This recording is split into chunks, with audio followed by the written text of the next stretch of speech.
आगे बढ़ेंगे, बात करेंगे प्रश्नावली 2.4 क्वेश्चन नंबर 5। क्वेश्चन नंबर 5 दिया है आपको, गुणनखंड कीजिए। देखो अभी इससे पहले हमने कौन से सवाल किए थे?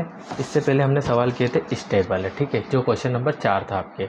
होल स्क्वायर रहता था, हमको ये सर्व समीकरण लगा के ये आंसर लाना होता था, ठीक है। कौन सा वाला? ये वाला।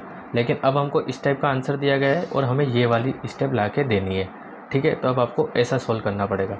तो आइए करते हैं शुरुआत। तो सवाल आपको दिया है 4x² + 9y² + 16z का square + 12xy minus 24yz minus का 16xz, ठीक है। तो सवाल को नोट कर लेना है और अब हम समझेंगे कि इसको कैसे हल करना है, ठीक है। तो ये आपको यहाँ पे सवाल दिया है। देखो इसमें आपको सर्व समीकरण लगानी है। अब सर्व समीकरण कौन सी आपको देखनी है? x + y + z का होल स्क्वायर। तो ये होती है x² y² z² + 2xy + 2yz और प्लस का 2zx, ठीक है। ये आपकी होती है सर्व समीकरण। इस सर्व समीकरण को यहाँ पे खोल के दिया गया है, यहाँ से लेकर यहाँ तक आपको ये वाला लाना है, ठीक है। तो देखो ऐसा आपको दिया गया है, ये रहा। लेकिन बस आपको यूँ पता लगाना है x का, y का और z का मान क्या है। बस आप अगर ये पता लगा लेते हैं तो बाकी काम आपका वैसे हो जाएगा। तो देखो x² है और यहाँ पे दिया है 4x², ठीक है। तो यहाँ पे x का मान क्या हो सकता है? क्योंकि 4 को हम लिख सकते हैं 2 की घात 2 और x हमारा स्क्वायर में है, ठीक है। तो अगर हम बात करें तो दोनों का स्क्वायर है, तो देखो जो x का मान है वो हमें मिला है 2x। क्या मिला है? 2x। इसी प्रकार y की देखते हैं तो 9 को हम लिख सकते हैं 3 का स्क्वायर, ठीक है। और y अपने आप में स्क्वायर है, तो अगर देखेंगे सिस्टमेटिक तो ये 3y का स्क्वायर हो जाएगा। मतलब कि हमें y का जो मान है वो 3y मिल गया है। उसी प्रकार 16z है, तो 16z को हम 4 की घात 2 लिख सकते हैं और z की घात 2। तो अगर मान देखते हैं तो 4z की घात 2, ठीक है, ये हो सकता है। तो मतलब कि जो x का मान है वो इसमें 2x है, y का जो मान है वो इसमें 3y है और जो z का मान है वो इसमें 4z है, ठीक है। इतना आपको समझ में आ गया है।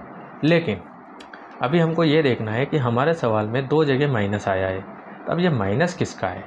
तो माइनस कैसे पता करें कि क्या वो x के साथ में है, क्या वो y के साथ में है, क्या वो z के साथ में है? तो ये आपको पता करना पड़ेगा। तो इसका एक सिंपल सा तरीका है कि आप देखिए इसमें माइनस आ रहा है और एक इस पद में माइनस आ रहा है, तो इन दोनों में कॉमन क्या है? मतलब दोनों में कौन सी संख्या है जो दोनों में आ रही है? देखो y और z, x और z, तो कॉमन क्या है? z। मतलब कि इन दोनों में कॉमन z है, तो मतलब कि z वाली संख्या के साथ माइनस है, मतलब 4 के साथ यहाँ पे माइनस है, ठीक है। तो करते हैं स्टार्ट। कैसे सोल्व करेंगे अच्छे तरीके से आप समझ लीजिए, ठीक है। ये 4x² एक बार ऐसा कैसा नोट करेंगे, ठीक है। परीक्षा में भी आपको एक बार नोट करना है। ये माइनस का 24yz और माइनस का 16xz, ठीक है। तो 4 को हम लिख सकते हैं 2 की घात 2 और x की घात 2, ठीक। प्लस 9 को हम लिख सकते हैं 3 की घात 2 और y की घात 2 और 16 को हम लिख सकते हैं -4 की घात 2 और z की घात 2। देखो ये जो है -4z पूरा -4z ही है ना, क्या है ये? -4z है। तो आप एक काम करिएगा, इस जगह आप लिख दीजिएगा -4z का होल, डायरेक्ट इसे कर दीजिएगा, ठीक। प्लस 12xy, तो यहाँ पे लिखेंगे 2xy, तो ये 2 और x, तो x का मान क्या हो जाएगा? 2x। क्या हो जाएगा? 2x। और y का मान क्या हो जाएगा आपके? तो y का मान हो जाएगा 3y, ठीक है। क्या हो जाएगा? 3y। फिर आप लिखेंगे यहाँ पे 24yz, तो अकॉर्डिंग टू सूत्र तो हम प्लस ही लगाएंगे अभी तो, है ना, क्योंकि हम सर्व समीकरण के हिसाब से चल रहे हैं। प्लस 2, फिर है y का मान है 3y और फिर है आपके z, तो z का मान है -4z। तो अब यहाँ लिखेंगे माइनस का 4z। देखो 2 3 6, 6 चौक 24 करेंगे और प्लस का माइनस से करेंगे तो -24yz आ जाएगा। फिर इसका देखते हैं, तो सूत्र में तो हमको प्लस ही लगाना है, प्लस 2 गुणित, अब यहाँ पे x और z, तो x का मान है 2x इंटू z का मान हमने क्या निकाला? माइनस का 4z, तो ये माइनस का 4z, ठीक है। ऐसा आपको कर देना है। अब इसको थोड़ा और सिस्टमेटिक करेंगे। 2x का होल स्क्वायर हो जाएगा, 3y का होल स्क्वायर हो जाएगा, प्लस माइनस का 4z का होल स्क्वायर है आपके पास। और ये स्टेप आपको ऐसी कैसी नोट कर लेनी है एक बार फिर से, ठीक है। तो यह हो जाएगा 3y इंटू माइनस का 4z और फिर प्लस का 2 इंटू 2x इंटू माइनस का 4z, ठीक है। ये आपको कर लेना है। फिर से समझना, ये जो 4 था इसको 2 की घात 2 और x की घात 2 लिखा। ये जो 9 था इसको 3 की घात 2 y की घात 2 लिखा। ये जो 16 था इसको -4z का होल स्क्वायर कर दिया। ऐसा इसलिए करा क्योंकि यहाँ पे माइनस भी हमको बताना था, क्योंकि इन दोनों में कॉमन z है, मतलब कि z वाली संख्या के साथ माइनस है। अब हम सिंगल जैसे 4 के साथ माइनस लगाते तो फिर z के साथ नहीं है, और z के साथ लगाएंगे तो इसके साथ नहीं है। तो इस वाली संख्या को इनके जैसा ना लिख के हमने डायरेक्ट ऐसा लिख दिया है, ठीक है। बाकी 2 × x का मान अब हम समझ चुके थे कि भाई 2x होने वाला है, 2x रख दिया है, जो कि मान हम ऊपर निकाल चुके थे, ठीक है। तो अब ये पूरी आपके सर्वसमीकरण को मैच करता है, ठीक है। ये जो स्टेप है तो यहाँ पे हम बता सकते हैं कि भाई x + y + z का होल स्क्वायर क्या होता है, x² y² + z² + 2xy + 2yz और +2y yz के बाद zx, ठीक है। ये आपका z है, ठीक है। क्या है ये z, तो 2zx। तो यहाँ पे अब आपको बस सिर्फ मान बताना है, x का मान क्या निकल के आ रहा है, y का मान क्या निकल के आ रहा है और z का मान। तो देखो x का मान तो आपको समझ में आ गया है 2x है, y का आपको समझ में आ गया 3y है और z का आपको समझ में आ गया -4z है, ठीक है। तो ये हो गया। बस आपको इस टाइप मान रखना नहीं है, क्योंकि ये तो आपको दिया हुआ है, आपको ये वाला रखना है। तो रख देंगे यहाँ पे x की जगह हो जाएगा 2x, y की जगह 3y और z की जगह -4z और इसका स्क्वायर, ठीक है।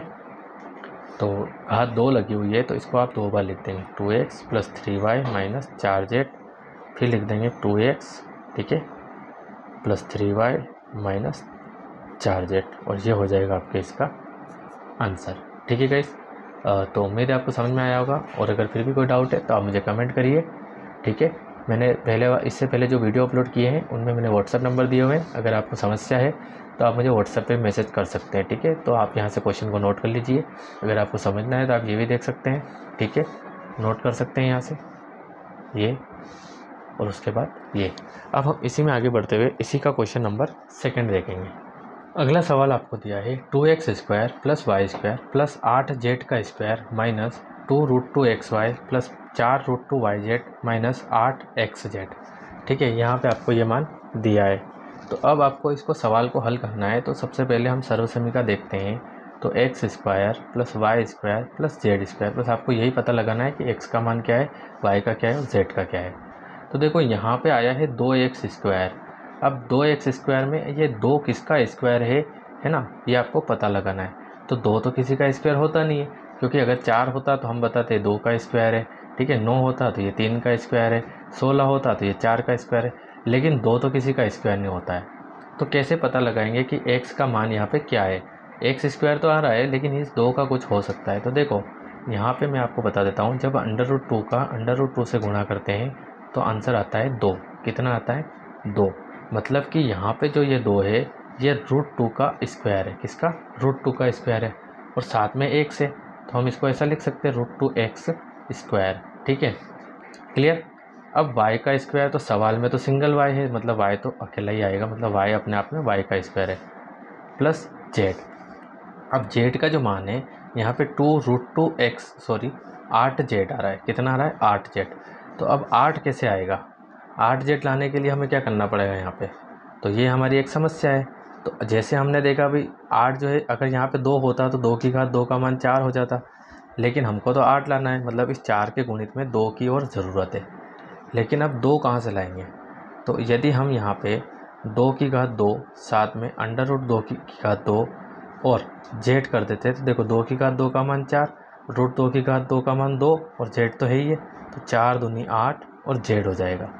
मतलब कि ये जो z है इसका मान हो जाएगा 2√2 और साथ में z और होल स्क्वायर, 2 दूनी 4, √2 का 2 बाहर और ये z, ठीक है। तो 2 चौक 4 दूनी 8 और ये z, तो z का मान हो जाएगा 2√2z, ठीक है। बस अगर ये मान आपने पता लगा लिया तो हो जाएगा हमारा काम, ठीक है। लेकिन अब यह देखना है कि माइनस किस में आएगा, क्या वो x का है, क्या वो y का है, क्या वो z का है। तो यहाँ पे देख लेते हैं, देखो एक तो इसमें माइनस है और एक इस वाले पद में माइनस है। अब दोनों में माइनस है लेकिन किसका है ये पता लगाना है। तो दोनों में आप देख लीजिए कॉमन क्या है, दोनों में क्या आ रहा है, देखो इसमें xy है और इसमें xz है, मतलब x इसमें भी है और x इसमें भी है। तो जो माइनस लगेगा वो x वाली संख्या का लगेगा, ठीक है। तो करते हैं इसे हल, ठीक है। तो यहाँ पे मैंने कर दिया इसको, आप देख सकते हैं।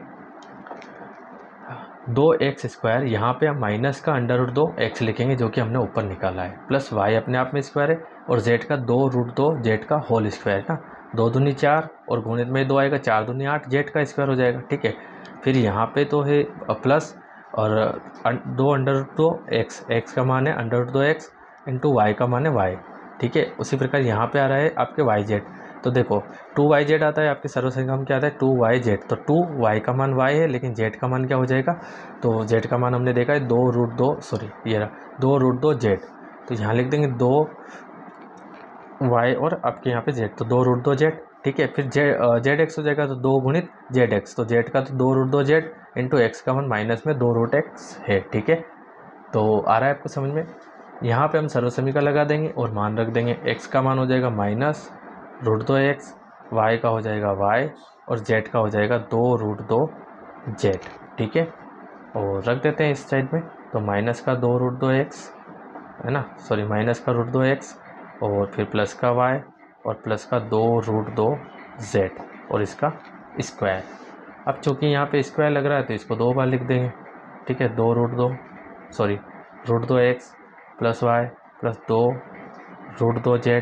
ठीक है, फिर माइनस का √2x प्लस का y और प्लस का 2√2 और साथ में z, और ये हो जाएगा आपका आंसर। थोड़ा सा डिफ़िकल्ट क्वेश्चन था, डिफ़िकल्ट सॉल्व करने में नहीं है, बोलने में ज़्यादा डिफ़िकल्ट हो रहा है, जो कि कन्फ्यूजन हो रहा है। जैसे यहाँ पे √2 है, यहाँ पे 2√2 है, माइनस भी है, तो आप समझ सकते हैं। ठीक है, और अगर फिर भी आपको डाउट आता है, आपको समझ में नहीं आता है, तो आप मुझे कमेंट करिए। ठीक है, आप यहाँ से नोट कर लीजिए ये और उसके बाद ये। ठीक है, मिलते हैं नेक्स्ट वीडियो में, तब तक के लिए थैंक यू।